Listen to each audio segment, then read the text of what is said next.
ഈശോയുടെ തിരുഹൃദയത്തിന് സ്തുതി. ജൂൺ 22. തിരുഹൃദയ ഭക്തിയും പരിഹാര അനുഷ്ഠാനവും. ദൈവവുമായുള്ള ബന്ധത്തിൽ നമ്മെ പുനഃസ്ഥാപിക്കുന്ന സ്നേഹപൂർണനായ ദൈവത്തിൻ്റെ കർമ്മമാണ് യഥാർത്ഥ പരിഹാരക്രിയ. ഈശോയുടെ തിരുഹൃദയത്തിൻ്റെ നേർക്ക് മനുഷ്യർ ചെയ്യുന്ന നിന്ദ അപമാനങ്ങൾക്കും ദൂഷണങ്ങൾക്കും പരിഹാരം ചെയ്യുക എന്നുള്ളതാണ് തിരുഹൃദയ ഭക്തി വഴി ഉദ്ദേശിക്കപ്പെട്ടിട്ടുള്ളത്. പാപത്തിന് സാമൂഹിക മാനമുണ്ട്. എല്ലാ പാപവും സഭാഗാത്രത്തെയും സമൂഹത്തെയും ദോഷകരമായി ബാധിക്കുന്നു. പാപം വഴി നാം ദൈവത്തെ ദ്രോഹിക്കുന്നു. ദൈവത്തോട് ചെയ്ത ദ്രോഹത്തിന് പരിഹാരം ചെയ്യണം. ദൈവത്തോട് മനുഷ്യൻ ചെയ്യുന്ന പാപത്തിന് പരിഹാരം ചെയ്യുവാൻ മനുഷ്യന് സാധ്യമല്ല. ആദത്തിൻ്റെയും ഹവ്വായുടെയും പാപം മുഖാന്തരം ദൈവത്തോട് ചെയ്ത നിന്ദാപമാനങ്ങൾക്ക് അനുസൃതമായുള്ള പരിഹാരം ചെയ്യുന്നതിന് ദൈവത്തിന് മാത്രമേ സാധിക്കുമായിരുന്നുള്ളൂ. ആകയാൽ ഈശോ മിശിഹ മനുഷ്യാവതാരം ചെയ്ത് നമുക്ക് വേണ്ടി പരിഹാരം ചെയ്തു. നമ്മുടെ പാപങ്ങൾ ഈശോയുടെ സഹനത്തിനും പീഡാനുഭവത്തിനും കാരണമായതുപോലെ നമ്മുടെ സ്നേഹവും സഹാനുഭൂതിയും അവിടുത്തെ സന്തോഷത്തിനും ആശ്വാസത്തിനും ഉതകുന്നവയാണ്. വിശുദ്ധ കുർബാന ഒരുക്കത്തോടെ സ്വീകരിക്കുക, മാസാദ്യ വെള്ളി ആചരിക്കുക, തിരുഹൃദയ പ്രതിഷ്ഠ ചെയ്യുക, വ്യാഴാഴ്ച രാത്രിയിൽ തിരുമണിക്കൂർ ആരാധന നടത്തുക തുടങ്ങിയവ ഈശോ തന്നെ മർഗരീത്ത മറിയം വഴി നിർദ്ദേശിച്ചിട്ടുള്ള ചില പരിഹാരങ്ങളാണ്. ചെയ്ത അപരാധത്തെ ക്രമപ്പെടുത്തുകയോ വരുത്തിക്കൂട്ടിയ നാശത്തെ പരിഹരിക്കുകയോ ചെയ്യുക എന്നുള്ളതാകുന്നു പരിഹാരം.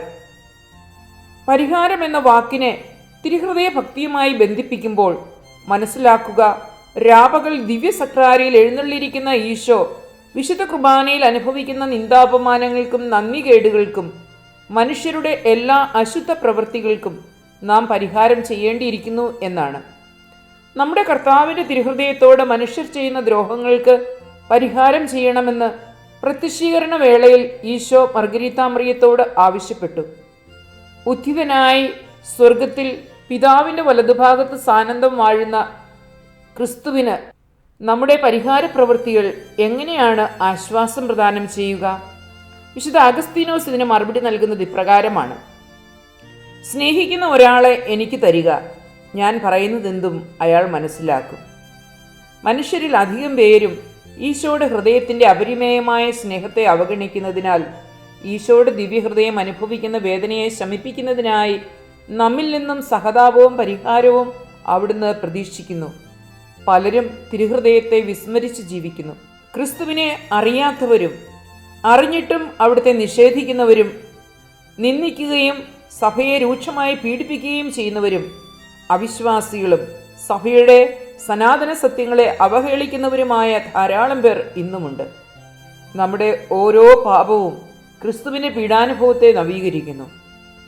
അവർ ദൈവപുത്രനെ സ്വമനസ്സ അധിക്ഷേപിക്കുകയും വീണ്ടും കുരിശിൽ തറയ്ക്കുകയും ചെയ്യുന്നു. ഹെബ്രായർ 6:6.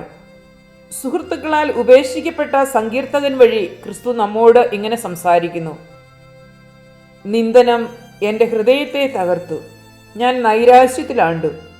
സഹതപിക്കുന്നവരുണ്ടോ എന്ന് ഞാൻ അന്വേഷിച്ചു, ആരെയും കണ്ടില്ല.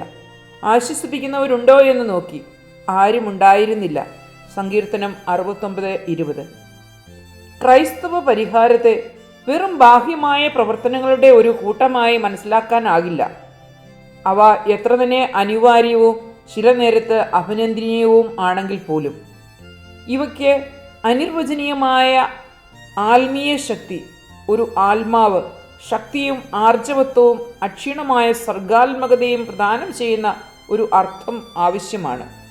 അവയ്ക്ക് ക്രിസ്തുവിൻ്റെ ഹൃദയത്തിൽ നിന്നും പ്രസരിക്കുന്ന ജീവനും അഗ്നിയും പ്രകാശവും വേണം. ഡിലക്സിറ്റ്നോസ് നമ്പർ 184. അസാധാരണമായ ത്യാഗങ്ങൾ ചെയ്യുന്നതിനേക്കാൾ അനുദിന ജീവിതത്തിലെ ക്ലേശങ്ങൾ ക്ഷമാപൂർവം സഹിക്കുന്നത് യഥാർത്ഥ പരിഹാരമാണ്.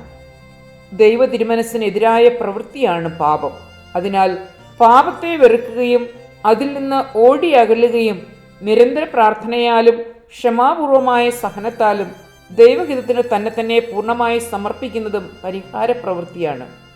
ഈശോയെ അറിയുവാൻ ആഗ്രഹിക്കാത്തവരുടെയും അഥവാ അറിഞ്ഞിട്ടും കുറച്ചു മാത്രം അങ്ങയെ സ്നേഹിക്കുന്നവരുടെയും ഉപേക്ഷകൾക്കും മൗഢ്യത്തിനും സ്വന്തം ത്യാഗപ്രവൃത്തികളാൽ പരിഹാരം ചെയ്യുവാൻ സർവ്വമനുഷ്യരുടെയും ഹൃദയങ്ങളിൽ ഒരു നിമിഷ നേരത്തേക്കെങ്കിലും ആധിപത്യം വഹിക്കാനും തിരുഹൃദയം നിന്ദിക്കപ്പെടുന്ന സ്ഥലങ്ങളെല്ലാം സ്വന്തം കണ്ണീരും രക്തവും കൊണ്ട് കഴുകാനും ആഗ്രഹിച്ച വിശുദ്ധ മർഗ്ഗരീത്ത മറിയത്തോട് ചേർന്ന് നമുക്കും പ്രാർത്ഥിക്കാം. ഞങ്ങളോടുള്ള സ്നേഹത്താൽ മുറിവേൽപ്പിക്കപ്പെട്ട ഈശോയുടെ തിരുഹൃദയമേ, ഞങ്ങളുടെ പാപങ്ങൾ ഏൽപ്പിച്ച എല്ലാ മുറിവുകൾക്കും ഞങ്ങൾ മാപ്പപേക്ഷിക്കുന്നു. വിശുദ്ധ കൂദാശയിൽ സന്നിഹിതനായിരിക്കുന്ന അങ്ങയെ ആരാധിക്കുവാനും ആശ്വസിപ്പിക്കുവാനും അങ്ങ് അനുഭവിക്കുന്ന നിന്ദാപമാനങ്ങൾക്ക് പരിഹാരമനുഷ്ഠിക്കുവാനും തക്കവിധം ഞങ്ങളുടെ ഹൃദയത്തെ അങ്ങയോടുള്ള സ്നേഹത്താൽ ഐക്യപ്പെടുത്തണമേ. അങ്ങയുടെ മൗതിക ശരീരമായ സഭയെ സ്നേഹിക്കുവാനും ശുശ്രൂഷിക്കുവാനും എപ്പോഴും ദൈവ തിരുമനസ്സിന് പൂർണ്ണമായും വിധേയപ്പെടുവാനും ഞങ്ങളെ അനുഗ്രഹിക്കണമേ. ആമേൻ.